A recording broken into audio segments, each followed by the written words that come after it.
Hello, I want to make sure you guys are aware of how to get loan forgiveness under the Payroll Protection Program.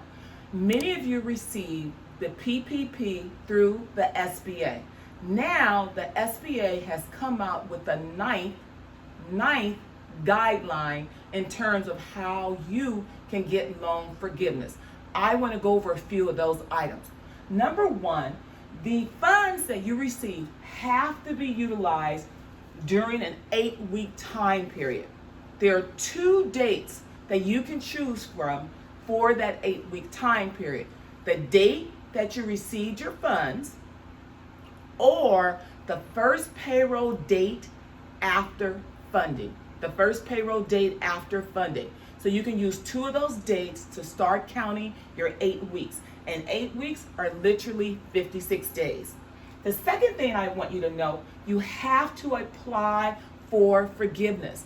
Forgiveness is not automatic. I know a lot of you are thinking that your lender is automatically going to say your loan is forgiven, but you actually have to take some steps to get that loan forgiven.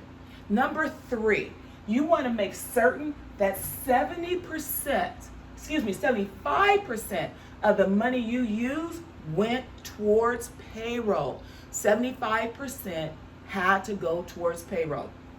Many times people will ask me, what if I laid off an employee and they didn't come back to work? If you laid them off and they didn't come back to work, that will not be counted against you. But if your full-time equivalence went down, it will be counted against you. So there are some loopholes for business owners, for employees who don't want to return to work. There's a couple of other things that I want to show you. In addition to that, the new form that you want to use is SBA form number 3508. That's the form number that you utilize to apply for forgiveness. You submit it to your lender. You want to be careful. You want to submit it to your lender because a lot of business owners went to tech companies, PayPal, Cabbage, Fundbox to get the loans, but maybe that was not your lender. The lender is going to be the person named on the loan application and on the closing documents. Very important. You submit form 3508 to your actual lender.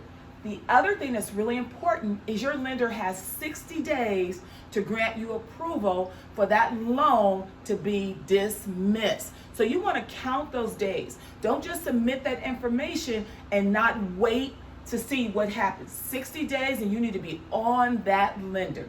So what are your takeaways? Apply for the loan forgiveness, use the proper form, 75% to employees, and know that your lender only has 60 days. If you have additional questions, you can always click on the link below or get in contact with me.